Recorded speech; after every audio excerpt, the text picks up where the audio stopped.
Is this the exact trade Red Sox fans have been wanting?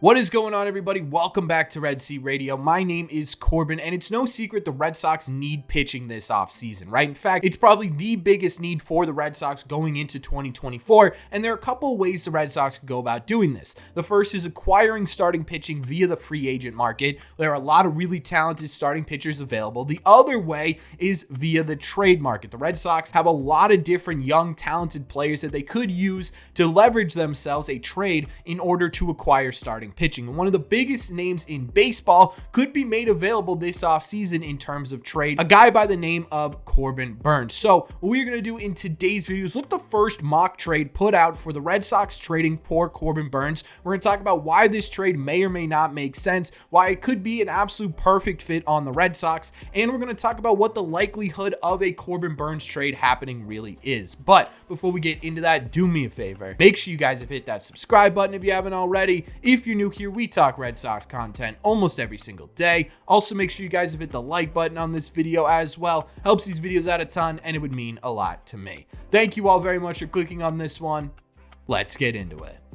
Okay, so the proposed trade that we're talking about today was originally put out by Bleacher Report, and they have the Red Sox trading for Corbin Burnes by sending Jarren Duran and Nick Yorke to the Milwaukee Brewers. Now, for those of you who do not know, Corbin Burnes is one of the biggest names in pitching in all of baseball, and for good reasons. Over 6 years at the major league level, Corbin Burnes has a 3.26 ERA with an even lower 3.11 FIP, which means he's pitching better than his already low ERA, and a 1.29 ERA plus. So over those 6 years, he's been about 29% more productive than the average pitcher in Major League Baseball. He also has a career 11 K per nine and a 2.6 walk per nine with an impressive 1.055 whip in those 6 years as well. During that time, he's also won a Cy Young Award in 2021, where he led all of baseball with a 2.43 ERA, winning his first ERA title. He also led all of Major League Baseball in FIP at 1.63. 1.63 is really, really impressive. On top of that, he led Major League Baseball in home runs allowed per 9 innings at 0.4 and strikeouts per 9 innings at 12.6. This year in particular has been a bit of a down year in terms of Corbin Burnes' resume. He has a 3.39 ERA in 32 games this year with an NL leading 1.069 whip, but a higher 3.81 FIP. So he's pitching a little bit worse than his ERA leads on. He also has the second lowest K per 9 of his career at 9.3 and a higher than normal walk per 9 at 3.1. But he still managed to be a really effective pitcher, especially when it comes to limiting solid contact. His hard hit rate in 2023 was 32.4%, which is in the 89th percentile in all of baseball. His barrel percentage this season was at 5.3%, which is in the 86th percentile in all of baseball. In fact, when we're looking at how Corbin Burnes' season, whether it be a down year for him or not, compares to the rest of Major League Baseball, there is only one singular category where he is below average, and that was his walk rate in 2023, which sat at about 8.4% in the 49th percentile. Everything else that he could be measured on in terms of pitching qualifications and how they match up to Major League Baseball, he is above average to well above average in everything else. So even on a down year, Corbin Burnes is one of the most effective pitchers in Major League Baseball. Now, his season certainly did not end very well. He kind of choked it out in the playoffs, but overall, it was still a really decent year for Corbin Burnes. In fact, if he had been on the Red Sox in 2023, he would have been their best statistical starter by a mile, right? And it's not just his statistics that make Corbin Burnes a really intriguing option for the Boston Red Sox. He's also one of the most durable and dependable pitchers in all of Major League Baseball. During those 6 seasons at the Major League level, there have only been 2 different occurrences where he has pitched less than 30 games in a season. The first one being in 2021, where he did win the Cy Young, and he only missed 30 starts by 2 games, 28 starts in 2021. Outside of that, the only other time he's appeared in less than 30 games during a major league season was in 2020, obviously the COVID year, where he only had 12 starts. Outside of that, every other year of Corbin Burnes' career, he's had at least 30 appearances or more. That would be something the Red Sox could desperately use. I don't think there was a single single pitcher on the Red Sox this season that made 30 starts. Corbin Burnes is also a younger option than some of the available free agents that have already been linked to the Boston Red Sox. Corbin Burnes going into next year will be going into his age 29 season. That compared to Blake Snell, Aaron Nola, and Eduardo Rodriguez, who have been names that have been mentioned to be targets for the Red Sox this offseason, is about 2 years younger. Most of those guys are going into their age 31 season. So not only is Corbin Burnes extremely talented, not only is he extremely durable, but he's also a younger option than some of these other players that could be available via free agency, making Corbin Burnes a really intriguing option. And the question is he going to be made available? And I actually think this is a pretty good target for the Red Sox. I think Corbin Burnes could be one of the biggest named pitchers available this year for trades. And the reason for this is, one, Corbin Burnes is only 1 year away from free agency. This is his first time hitting free agency. The second thing is that the Brewers and Corbin Burnes had a very heated debate for their arbitration this year that left Corbin Burnes in the losing side of things and felt like he did not get the money he deserved. This could have caused a rift in the relationship between Corbin Burnes and the Brewers, leading the Brewers to say, okay, we've got 1 year left. We've got some young pitching coming up. Maybe it's time we get a haul for Corbin Burnes and bolster some of the other parts of our team instead of losing Corbin Burnes in free agency if that's what they feel is possible, right? So it is very likely, in my opinion, that Corbin Burnes is at least shopped around a little bit during the 2024 offseason, which could be absolutely perfect for the Boston Red Sox. So what you're talking about when you're talking about trading for Corbin Burnes is, like I mentioned, right? A young, very talented, durable pitcher who, on top of it too, could be made available this offseason. Seems like a perfect fit, right? But is what the Red Sox giving up in this mock trade worth acquiring Corbin Burnes?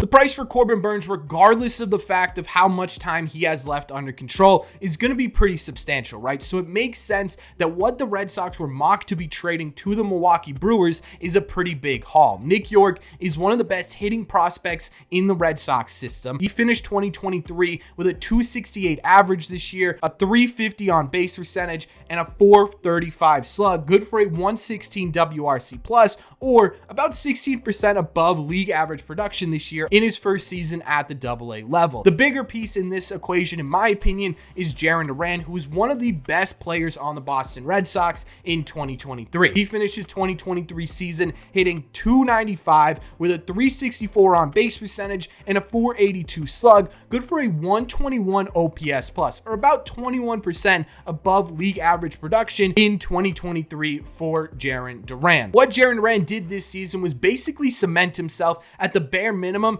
as a big league player, which is something we've been wondering over the last couple of years would be even possible, or if Jarren Duran was sort of that 4A type player. This year very much proved that he is a guy who can play at the major league level. Now, in terms of whether or not this trade makes any sense for either team, I think when you're looking at it from a Red Sox angle, this trade does make sense, right? I love Jarren Duran, and I actually think Jarren Duran, if staying with the Boston Red Sox, could be a big piece of what they do in 2024 and beyond. But at the same time too, you do have other options in the outfield that played really well towards the end of the year, and say Don Rafaela, Wilyer Abreu, right? You also have a couple of different types of players that you don't have to trade, like Alex Verdugo, and you've got the opportunity to add to your outfield, bring in some right-handed power, maybe bring back a guy like Adam Duvall, maybe go after a different type of player, right? You've got options in the outfield, so it makes sense that Jarren Duran's included in this trade for the Red Sox. Nick York is a fantastic prospect and a guy that I really like in terms of his bat,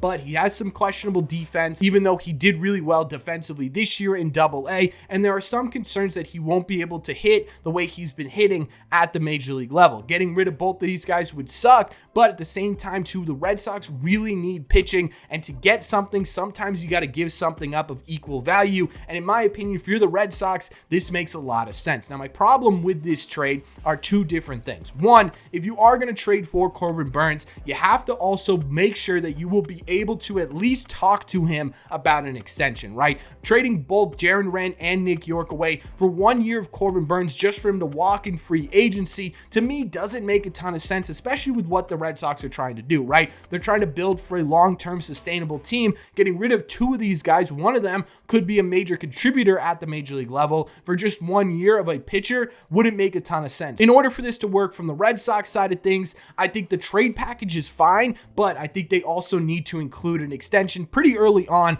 after trading for Corbin Burnes, kind of like what the Braves did with Matt Olson and Sean Murphy. Now, my other problem with this trade is from the Brewers side of things. Right now, the Brewers have a kind of similar situation to the Red Sox in the outfield. They've got Christian Yelich locked up for a little bit, and then they've got a couple of different outfield prospects that have been making some noise this year and could be big parts of their team going forward. Their outlook on Jarren Duran could be a little bit different than our outlook on Jarren Duran or the Red Sox outlook on Jarren Duran when it comes to his true value. The Brewers could very easily say no to this because of their situation in the outfield. Now, if you substitute Jarren Duran for, say, Don Rafaela, who has a similar type value, you could be getting somewhere, right? Because whereas Jarren Duran is mostly an outfielder, he was drafted as an infielder, but has not played the infield since being drafted and starting his professional career. Say Don Rafaela, you could slot into the middle of your infield and be able to fill a hole that the Brewers could really use. So maybe this might not be the exact trade that the Red Sox offer, but maybe say Don Rafaela is a guy who's on the table that does get this deal done. If we're looking at strictly this mock trade, it makes sense from a Red Sox point of view,